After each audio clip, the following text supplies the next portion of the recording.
नमस्ते बच्चों। सपना हिंदी क्लासेस में आपका स्वागत है। आज हम सृजन पाठ्य पुस्तिका का गद्य से पाठ 14 ठेले पर हिमालय पढ़ेंगे। इसके लेखक हैं धर्मवीर भारती। सबसे पहले हम धर्मवीर भारती का जीवन एवं साहित्य परिचय पढ़ेंगे। धर्मवीर भारती का जन्म सन 1926 ईस्वी में हुआ और इनकी मृत्यु सन 1997 ईस्वी में हुई। धर्मवीर भारती का जन्म अतार सुइया इलाहाबाद में हुआ था। वे बहुमुखी प्रतिभा के धनी थे। उन्होंने काव्य, उपन्यास, नाटक, कहानी, निबंध तथा आलोचना सभी विधाओं में सृजन किया। साप्ताहिक पत्रिका धर्मयुग का संपादन कर वे काफी लोकप्रिय हुए। इससे पूर्व भारती इलाहाबाद विश्वविद्यालय में हिंदी के प्राध्यापक व कुछ समय तक साप्ताहिक संगम के संपादक भी रह चुके थे। उनकी रचनाओं में मध्यम वर्ग के जीवन संघर्ष, भारतीय संस्कृति के स्वर्णिम मूल्य तथा लोक जीवन की सजीव झांकी मिलती है। उनकी मुख्य रचनाओं में गुनाहों का देवता, सूरज का सातवां घोड़ा तथा 11 सपनों का देश ये इनके उपन्यास हैं। ठंडा लोहा, 7 गीत वर्ष, कनुप्रिया, सपना अभी भी व आद्यंत काव्य संग्रह हैं। मुर्दों का गांव, स्वर्ग और पृथ्वी, चांद और टूटे हुए लोग व बंद गली का आखिरी मकान ये इनके कहानी संग्रह हैं। अंधा युग इनका पद्य नाटक है। ठेले पर हिमालय, कहानी अनकहानी व पश्यंती इनके निबंध संग्रह हैं, प्रमुख हैं। इनके अतिरिक्त उन्होंने रेखा चित्र, आलोचना, एकांकी, नाटक, संस्मरण तथा यात्रा विवरण विधा में भी उल्लेखनीय सृजन कर पाठकों का दिल जीता है।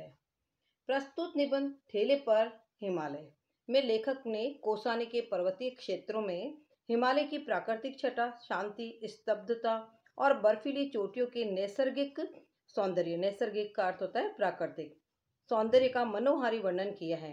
सोमेश्वर की घाटी में बसा कौसानी हमें स्विट्जरलैंड का आभास कराता है। ठेले पर लदी बर्फ की सिल्लियां देखकर कवि के स्मृति पटल में कौसानी का वह स्वर्णिम सौंदर्य सजीव हो उठता है, जिसमें बादलों के बीच नीले आकाश की चांदनी भरी रातें, केसरमय होती घाटी की संध्या और बर्फानी दिवस समस्त साप ताप, संघर्ष और अंतर्द्वंद से मुक्त करने वाले होते हैं। निबंध को पढ़ते हुए पाठक के चित्त में यह सौंदर्य प्रत्यक्ष मूर्तिमान हो उठता है। ठेले पर हिमालय लेखक का यात्रा वृतांत है। लेखक जब ठेले पर बर्फ की सिल्लियों को देखते हैं तो उन्हें अपनी कौसानी की यात्रा के दृश्य सामने आ जाते हैं। अब हम पाठ शुरू करने जा रहे हैं। ठेले पर हिमालय। ठेले पर हिमालय खासा दिलचस्प शीर्षक है ना। दिलचस्प का अर्थ होता है दिल को भाने वाला। और यकीन कीजिए इसे बिल्कुल ढूंढना नहीं पड़ा, बैठे बिठाए मिल गया। अभी कल की बात है, एक पान की दुकान पर मैं अपने एक गुरुजन उपन्यासकार मित्र के साथ खड़ा था कि ठेले पर बर्फ की सीले लादे हुए बर्फ वाला आया। ठंडे चिकने चमकते बर्फ से भाप उड़ रही थी। मेरे मित्र का जन्म स्थान अल्मोड़ा है।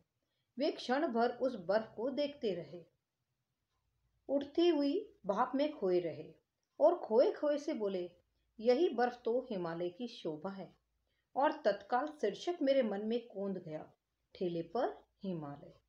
देखिए यहाँ पर लेखक विवरण दे रहे हैं कि उनके मन में ठेले पर हिमालय इस यात्रा वृतांत का शीर्षक क्यों रखा। उनको जब वे एक अपने मित्र के साथ पान की दुकान पर खड़े थे और मित्र जो कि अल्मोड़ा का रहने वाला था, अल्मोड़ा से हिमालय के पहाड़ स्पष्ट दिखाई देते हैं, उस पर जमी हुई बर्फ दिखाई देती है।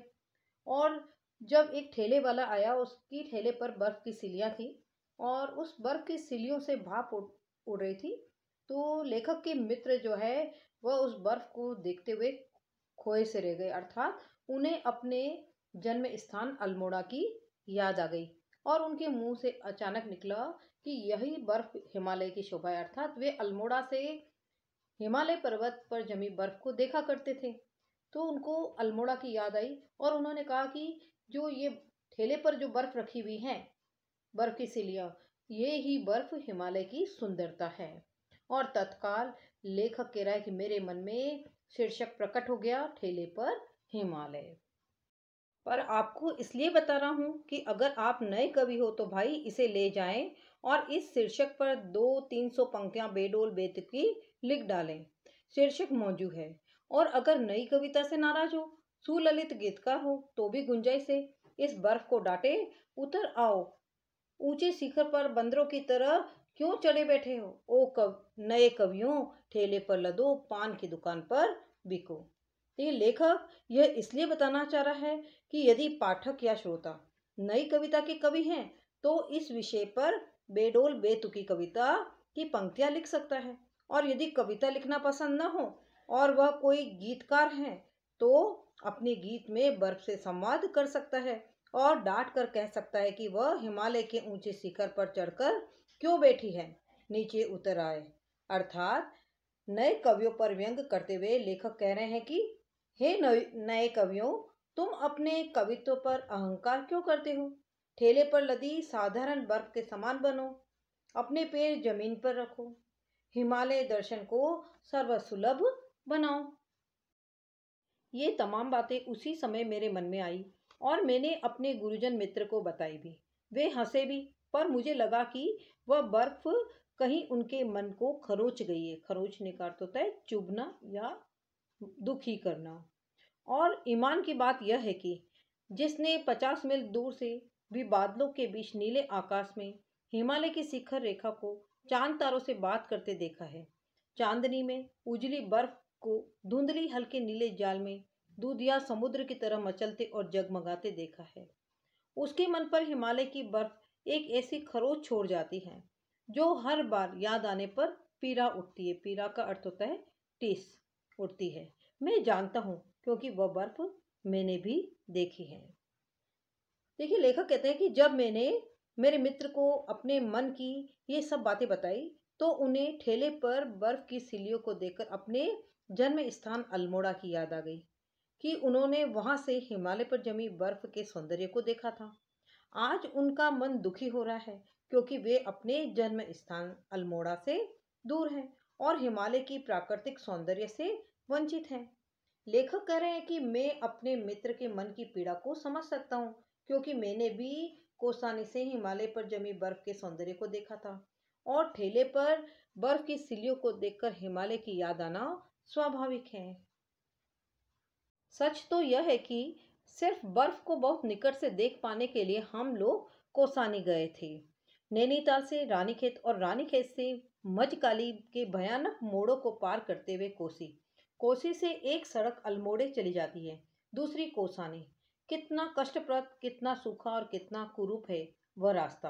पानी का कहीं नाम निशान नहीं, सूखे भूरे पहाड़, हरियाली का नाम नहीं, ढालों को काटकर बनाए हुए टेढ़े मेढ़े रास्ते पर अल्मोड़े का एक नौ सीखिया का अर्थ होता है नया नया सीखा हुआ और लापरवाह ड्राइवर, जिसने बस के तमाम मुसाफिरों की ऐसी हालत कर दी थी कि जब हम कोसी पहुंचे तो सभी के चेहरे पीले पड़ चुके थे। अर्थात सभी के चेहरे भय से पीले पड़ चुके थे।